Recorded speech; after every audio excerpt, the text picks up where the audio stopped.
Bismillah. Assalamualaikum warahmatullahi wabarakatuh.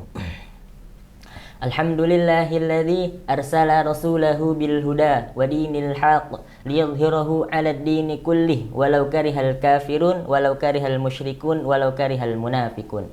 Ashhadu an la ilaha illallah wahdahu la syarikalah wa ashhadu anna Muhammadan 'abduhu wa rasuluh la nabiyya wa la rasula ba'da amma ba'du. Pertama-tama, marilah kita panjatkan puji syukur kehadirat Allah Subhanahu wa Ta'ala yang telah melimpahkan beribu-ribu nikmat. Mulai dari detak jantung, hembusan nafas, tetesan darah, ayunan tangan, hentakan kaki, semua itu hanya bisa kita ucapkan dengan kata Alhamdulillahirabbil alamin. Salawat serta salam semoga senantiasa tercurahkan kepada junjungan kita, Nabi besar kita. Dialah Nabi Allah, putra dari Abdullah, kekasih Allah, Nabi Muhammad sallallahu alaihi wasallam. Beliaulah yang telah berdakwah kepada kita semua sehingga kita dapat bertemu agama yang sangat mulia, yakni agama Islam. Teman-teman yang insya Allah dimuliakan oleh Allah Subhanahu wa Ta'ala, izinkan saya menyampaikan sebuah kultum yang bertema di balik kejujuran ada hikmahnya. Kejujuran adalah pondasi utama dalam Islam yang membawa ketenangan hati dan juga keberkahan hidup. Jujur dalam perkataan, perbuatan, niat dapat mengantarkan keberkahan, sedangkan kebohongan dapat merusakkan kerusakan. Qala Rasulullah sallallahu alaihi wasallam, tinggalkanlah segala hal yang meragukanmu dan ambillah segala hal yang tidak meragukanmu. Sungguhnya kejujuran adalah ketenangan, sedangkan dusta adalah keraguan.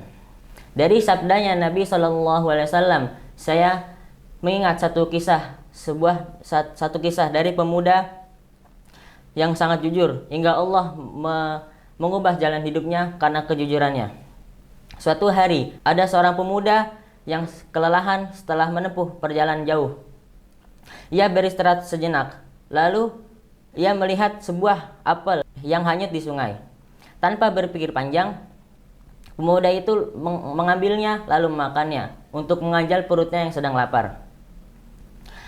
Namun setelah gigitan pertama, hati pemuda itu bergetar, seolah menolaknya karena ia tahu ia belum minta izin kepada pemiliknya dan dia telah makan yang bukan haknya. Lalu pemuda itu bertekad untuk menemui pemilik kebun apel tersebut. Setelah bertemu, ia minta maaf dan siap mengganti apel yang telah dimakannya. Lalu pemilik apel tersebut terkejut dengan kejujuran pemuda itu. Ia menawarkan satu syarat. Aku akan maafkanmu asalkan engkau menikahi putriku. Tetapi ia buta, tuli, bisu, dan lumpuh. Kenapa pemuda itu menerimanya? Karena ia lebih takut kepada Allah daripada menanggung resiko yang berat. Namun ada sebuah keajaiban yang terjadi. Ternyata putri dari pemilik kebun tersebut tidak cacat secara fisik. Ia buta dari melihat maksiat, tuli dari mendengar keburukan, bisu dari berucap kebohongan, dan lumpuh dari melangkah yang ke tempat yang haram. Masya Allah, dari kisah pemuda tersebut kita bisa mengambil banyak pelajaran. Mulai dari kejujuran kecil, sebutir apel, lalu Allah membalas kebaikan tersebut. Lalu pemuda tersebut takut kepada Allah. Ia lebih menanggung resiko duniawi dibandingkan ia harus menanggung resiko dunia akhirat. Mungkin itu saja yang bisa saya sampaikan. Kurang lebihnya mohon maaf. Wali taufiq wal hidayah. Wassalamualaikum warahmatullahi wabarakatuh.